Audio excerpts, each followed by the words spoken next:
বন্ধুরা, সামনেই আসতে চলেছে ভগবান শ্রীকৃষ্ণের জন্মাষ্টমীর উৎসব। ভাদ্র মাসের কৃষ্ণ অষ্টমীতে মথুরার কারাগারে ভগবান শ্রীকৃষ্ণ জন্মগ্রহণ করেছিলেন।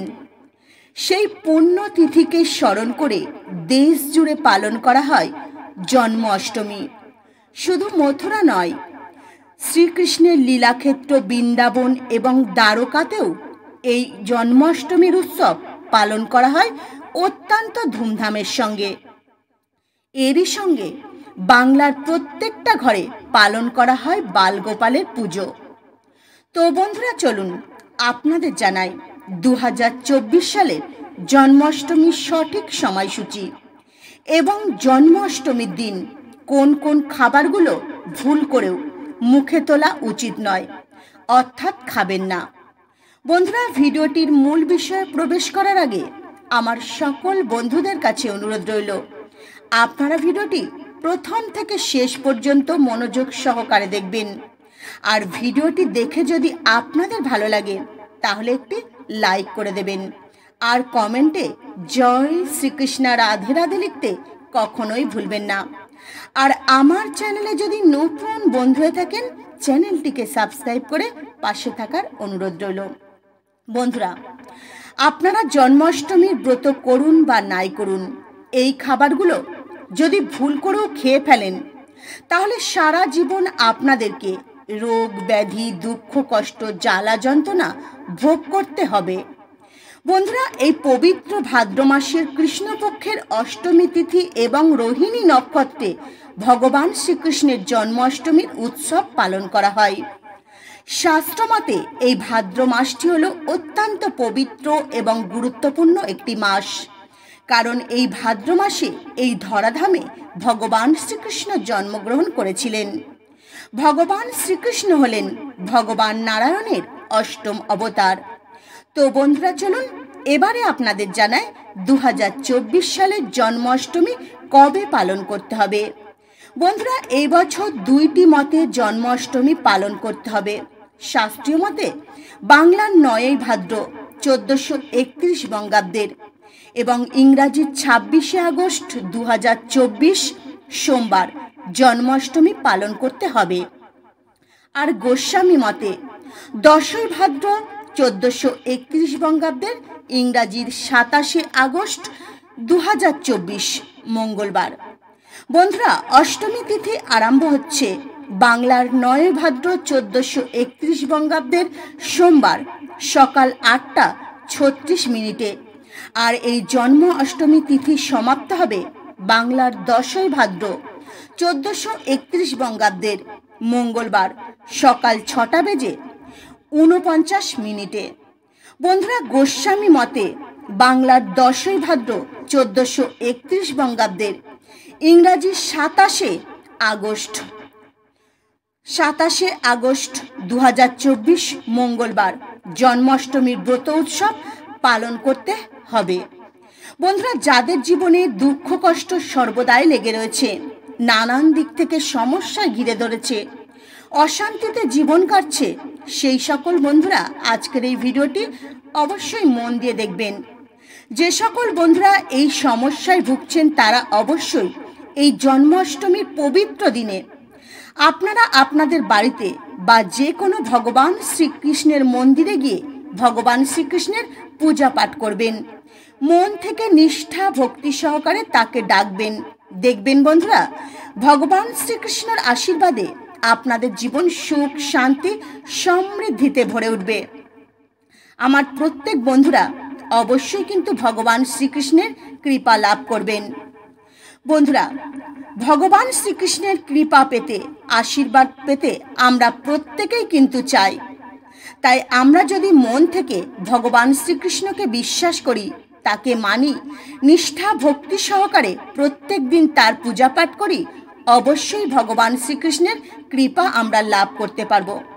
তবে বন্ধুরা, এই কয়েকটি নিয়ম যদি আপনারা মেনে চলতে পারেন তবে আপনাদের জীবনে সৌভাগ্য ফিরে আসতে বেশি সময় লাগবে না। বিশেষ করে যারা অর্থ কষ্টে ভুগছেন, রোগ ব্যাধি যাদের জীবনে সর্বদাই লেগে রয়েছে, তারা এই পবিত্র জন্মাষ্টমীর দিন নিজের বাড়িতে অবশ্যই চেষ্টা করবেন ভগবান শ্রীকৃষ্ণের পূজা অর্চনা করবার। বন্ধুরা, আপনারা চেষ্টা করবেন এই পবিত্র জন্মাষ্টমীর দিন ব্রহ্ম মুহূর্তে ঘুম থেকে উঠে সবার প্রথমে বাসি বিছানায় বসে ভগবান শ্রীকৃষ্ণের নাম জপ করবেন। ভগবান শ্রীকৃষ্ণের নাম নিয়ে দিন শুরু করবেন। তারপর স্নান করবেন, শুদ্ধ বস্ত্র পরিধান করবেন। তারপর আপনারা সোজা চলে যাবেন আপনাদের ঠাকুর ঘরে ভগবান শ্রীকৃষ্ণের সামনে বসে হাত জোড়ো করে আপনারা এই মন্ত্রটি 108 বার জপ করবেন। মন্ত্রটি হলো ওং নমো ভগবতে বাসুদেবায়। এই মন্ত্রটি জপ করবেন 108 বার।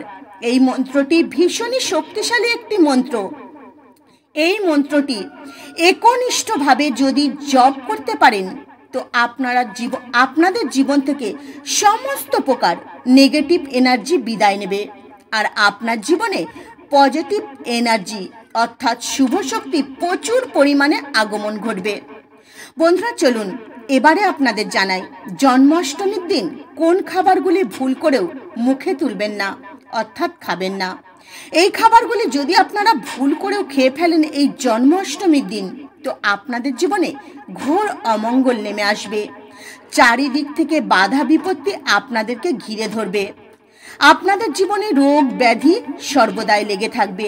তাই জন্মাষ্টমীর দিন বন্ধুরা, আপনারা বাড়িতে কোনো রকম অশান্তি, ঝগড়াঝাটি, কলহ এগুলো কিন্তু করবেন না। বন্ধুরা, জন্মাষ্টমী অবশ্যই আপনারা পালন করবেন, বালগোপালের পুজো করবেন।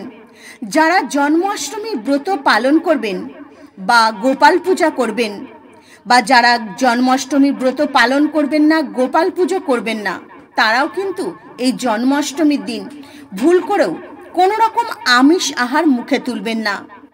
এছাড়াও এই দিন কোনো রকম নেশা করবেন না, বাড়িতে কোনো অধার্মিক কাজ করবেন না, ঝগড়া অশান্তি কলহ করবেন না।